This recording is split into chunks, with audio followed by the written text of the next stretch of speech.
Tollywood senior నటుడు DMDK అధినేత విజయకాంత్ ఇక లేరు. ఆయన వయసు 71 సంవత్సరాలు. మధుమేహం, శ్వాస సంబంధిత అనారోగ్యంతో గత కొద్ది రోజులుగా చెన్నైలోని మియాట్ ఇంటర్నేషనల్ హాస్పిటల్లో ఆయన చికిత్స పొందుతున్నారు. ఈ నేపథ్యంలో గురువారం ఉదయం విజయకాంత్ తుది శ్వాస విడిచినట్లు ఆసుపత్రి వర్గాలు వెల్లడించాయి. కెప్టెన్ మృతితో తమిళనాడు విషాదంలో కూరుకుపోయింది. ఆయన మరణం పట్ల సినీ రాజకీయ ప్రముఖులు సంతాపం తెలిపారు.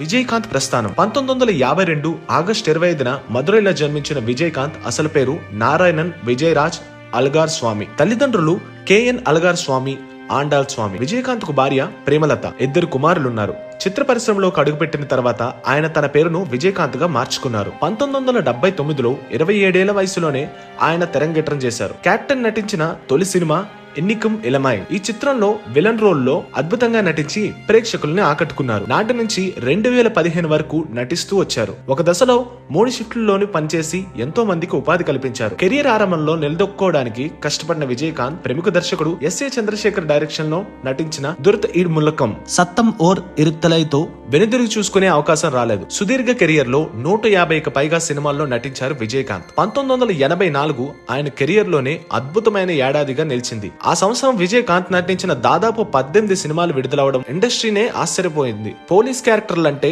ఎంతో ఇష్టపడే విజయకాంత్ తన కెరియర్ లో 20కి పైగా సినిమాల్లో 6 రోల్లో నటించారు. ఆయన నటించిన చివరి సినిమా సగప్తం.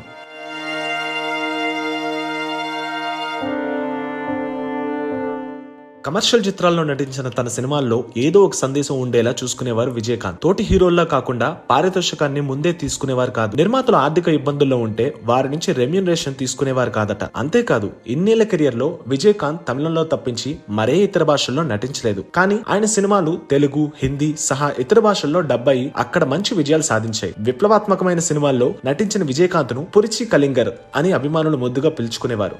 అలాగే తన 100వ చిత్రం కెప్టెన్ ప్రభాకర్ ను బాక్సాఫీస్ వద్ద బ్లాక్ బస్టర్ గా నిలవడంతో కెప్టెన్ ఆయన ఇంటి పేరుగా మారిపోయింది. తన నటనతో రజనీకాంత్, కమల్ హాసన్ లకు గట్టి పోటీనిచ్చేవారు.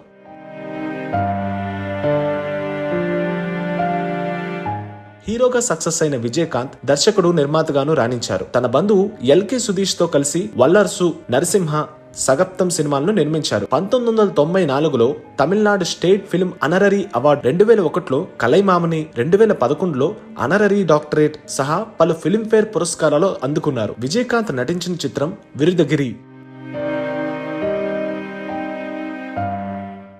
తనను ఈ స్థాయికి తీసుకొచ్చిన తమిళనాడు ప్రజలకు సేవ చేయాలనే ఉద్దేశంతో విజయకాంత్ రాజకీయ రంగ ప్రవేశం చేశారు. 2005లో డిఎండికే పార్టీని స్థాపించారు. 2006, 2011 తమిళనాడు అసెంబ్లీ ఎన్నికల్లో పోటీ చేసే విజయం సాధించారు. 2016లో మాత్రం ఆయన ఓటమి పాలయ్యారు. అయితే విజయకాంత్ గత కొన్నాళ్లుగా పలు అనారోగ్య సమస్యలతో సతమతమవుతున్నారు. మన దేశంతో పాటు విదేశాల్లో ప్రముఖ ఆసుపత్రుల్లో ఆయన చికిత్స పొందారు. ఈ క్రమంలో గత నెల 18న జలుబు, దగ్గుతో బాధపడుతూ మయాత్ హాస్పిటల్లో చేరారు. 23 రోజుల పాటు చికిత్స తీసుకుని డిసెంబర్ 11న డిశ్చార్జ్ అయ్యారు. మరోసారి అనారోగ్యానికి గురైన కెప్టెన్ ఆసుపత్రిలో చికిత్స పొందుతూ తిరిగిరాని లోకాలకు తరలిపోయారు.